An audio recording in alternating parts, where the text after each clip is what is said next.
நம்ம இன்னைக்கான வீடியோவில் கமலக்கண்ணன் டைரக்ட் பண்ணி நேத்திக்கு மே 3ஆம் தேதி வந்த குரங்கு படல் படத்தை பற்றி பார்க்க போகிறோம். வாங்க வீடியோக்குள்ளே போகலாம்.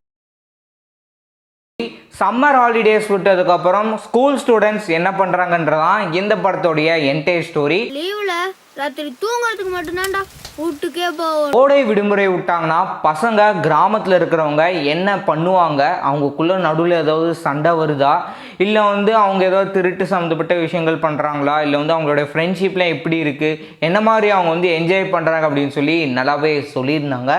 இந்த படம் ஒரு சிறுகதையை தழுவி எடுத்திருக்காங்க. 80s காலகட்டத்தில் நடக்கிற ஒரு விஷயத்தை சிறுகதையில் எழுதியிருக்காங்க. அதை கமலக்கண்ணன் பார்த்து நம்ம இந்த மாதிரி படம் எடுக்கலாம் அப்படின்னு சொல்லி படம் எடுத்திருக்காரு. அண்ட் சிவகார்த்திகேயன் இந்த படத்துக்கு ப்ரொடியூஸ் பண்ணியிருக்காரு. கண்டிப்பாக பெற்றோர்கள் பார்க்க வேண்டிய ஒரு படம். அவங்களுக்கு நல்ல ஒரு கருத்தை பதிவிட்டிருக்காரு படத்துடைய டைரக்டர் கமலக்கண்ணன்.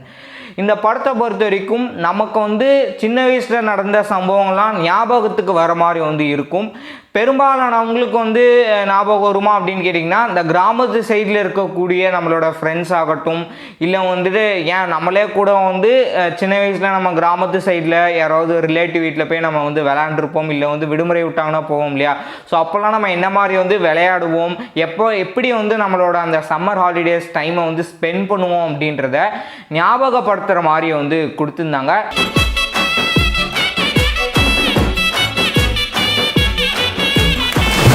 போக அப்பாவுடைய கதாபாத்திரம் எடுத்துட்டிங்கன்னா, நம்மளே கூட சின்ன வயசுலேருந்து அப்பா திட்டிருப்பார். ஸோ அதை ஞாபகப்படுத்துகிற மாதிரியும் இந்த படத்தில் காளி வெங்கட்டுடைய கதாபாத்திரம் கொடுத்துருக்காங்க.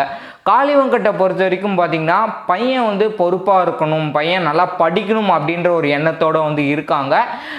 ஒரு சர்டன் பாயிண்ட் ஆஃப் வியூவில் பார்த்திங்கன்னா, பையன் இந்த மாதிரிலாம் செய்கிறான் அப்படின்றது காளி வெங்கட்டுக்கு ஒரு கோவம் வர மாதிரி தான் இருக்குது. ஆரம்பத்துலேயே இந்த கோவமாக இருக்கிற மாதிரி தான் காமிச்சிருப்பாங்க. ஒரு அப்பா அப்படின்னாலே ஸ்ட்ரிக்டாக இருப்பாருங்க இல்லையா. ஸோ அதே மாதிரியான ஒரு கேரக்டர் தான் காளி வெங்கட் பண்ணியிருக்காரு. காளி வெங்கட்டை போக இந்த படத்தில் நடித்தவங்க எல்லாருமே நக்லேட்ஸில் நடித்தவங்க தான் பெரும்பாலும் நடிச்சிருக்காங்க. மிலிட்ரியாக சைக்கிள் வச்சுருக்கிற அவராகட்டும், அம்மா கேரக்டரு, அதுக்கப்புறம் குடிகாரர் அப்படின்னு சொல்லி கொடுத்துருந்தாங்க. குடிகாரருடைய கேரக்டர் பார்த்திங்கன்னா, அவர் தான் அந்த படத்தில் காமெடி பண்ணுறாரு, நல்லா காமெடி பண்ணுறாரு அப்படின்னு சொல்லலாம். வரக்கூடிய போர்ஷன் எல்லாமே நம்மளை நல்லா சிரிக்க வைக்கிற மாதிரி கொடுத்துருந்தாங்க. அது போக அந்த சின்ன பசங்க கேரக்டரில் அவங்களுக்குள்ள நடக்கக்கூடிய அந்த ஃப்ரெண்ட்ஷிப் பாண்டு, அதுக்கப்புறம் ஃப்ரெண்ட்ஷிப் இது எல்லாமே நல்லா ஃபன் அண்ட் என்டர்டெயின்மெண்ட்டாக கொண்டுட்டு போயிருந்தாங்க அப்படின்னு சொல்லலாம். அது போக பார்த்திங்கன்னா, இந்த பணக்காரங்க இருக்கிறாங்க இல்லையா. ஸோ பணக்காரங்க அண்ட் ஏழை அவங்களுக்குள்ளே இருக்கக்கூடிய ரிலேஷன்ஷிப் எப்படி இருக்கும், அவங்களுடைய அந்த பழக்க வழக்கங்கள், அவங்க என்ன மாதிரி ஏழைங்க கூட பழகுவாங்க அப்படின்றதையும் இந்த படத்தில் சொல்லியிருக்காங்க.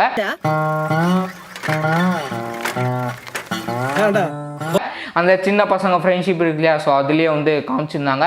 அது மட்டும் இல்லாமல் அந்த பணக்காரனில் இருக்கிறவன் சைக்கிள் வாங்கிடுவான், இவங்கிட்ட சைக்கிள் மீதி யாருக்கிட்டையும் இருக்காது. அந்த சமயத்தில் இன்னொரு நபர் காளி வெங்கட்டுடைய பையன் கூட இருக்கிற அந்த ஃப்ரெண்ட்ஷிப் பாண்டு, மீதி 3 பேரும் என்ன மாதிரி ஃப்ரெண்ட்ஷிப் பாண்டு மெயின்டைன் பண்ணுறாங்க அப்படின்றத நல்லா கொடுத்துருந்தாங்க. பேக்ரவுண்ட் மியூசிக் அப்படின்னு எடுத்துட்டிங்கன்னா, மியூசிக் டைரக்டர் நல்லா கம்போஸ் பண்ணியிருந்தார். அண்ட் பாடல் கேட்குற அளவுக்கு நல்ல ஒரு விளையாட்டு சம்மந்தப்பட்ட பாடல்கள் அண்ட் பசங்களுக்கு என்ன மாதிரியான பாட்டெலாம் இந்த கிட்ஸுக்கு போடலாம் அப்படின்னு பார்த்து நல்லா பண்ணியிருக்காங்க. சினிமோட்டோகிராஃபி அப்படின்னு வரும்போது ஆற்றுல அவங்க கிணறுல அவங்க குளிக்கிற மாதிரியான காட்சி, அந்த எப்படி அவங்க என்ட்ரு ஆகிறாங்க இப்படின்னு பல இடங்களில் சினிமோட்டோகிராஃபர் அவ்வளோ அழகாக நேச்சராக நல்லா ஷூட் பண்ணி கொடுத்துருந்தாங்க. இந்த படத்தை பொறுத்த வரைக்கும் நம்ம லைட் வச்சு இது கொடுக்கலாம் அப்படின்ற மாதிரிலாம் அவங்க கொடுக்கல. ரியலாக நம்ம எப்படி ரியலிஸ்டிக்காக எடுக்கலாம் அப்படின்னு சொல்லி படத்துடைய டைரக்டர் டிசைட் பண்ணி ரியலிஸ்டிக்காக எடுத்திருக்காங்க. நம்ம படம் பார்க்கும்போது இந்த இடத்துல லைட்டிங் இவங்க வச்சுருக்காங்க, இந்த இடத்துல வச்சுருக்காங்க அப்படின்ற மாதிரி நமக்கு ஃபீல் ஆகாது. ரியலிஸ்டிக்காக எடுத்த மாதிரி தான் எனக்கு ஃபீல் ஆச்சு. இந்த படத்துடைய நெகட்டிவ் அப்படின்னு வரும்போது, இந்த படத்தை நம்ம அந்த காலத்தில் நடக்கிற மாதிரியான கதை மாதிரி கொண்டுட்டு போயிருக்காங்க. பட் காஸ்டியூம் வைஸ் அந்த மாதிரி கொண்டுட்டு போகாத மாதிரி எனக்கு ஃபீல் ஆச்சு. உனக்கு ஸ்டாண்டே போட தெரியாது. நடராஜா சர்வீஸ் கதை சாய்பாயிரா நீ. மொத்தத்தில் இப்போ இருக்கிற கிட்ஸ் எல்லாரும் ஃபோனில் அடிக்ட் ஆகியிருக்காங்க. வெய்ய நேரம் முடிஞ்சதுக்கப்புறம் ஒரு ஈவினிங் டைமில் பக்கத்தில் இருக்கக்கூடிய ஃப்ரெண்ட்ஸோடு சேர்ந்து வெளியில் போய் கேம் விளையாடுறது அப்படின்றது நல்ல ஒரு விஷயம் அப்படின்னு நல்ல ஒரு கருத்தை டைரக்டர் பதிவிட்டிருக்காரு. இதே மாதிரி வேற ஒரு வீடியோடும் நாங்கள் சந்திக்கிறேன். Until then stay tuned on RS Studio.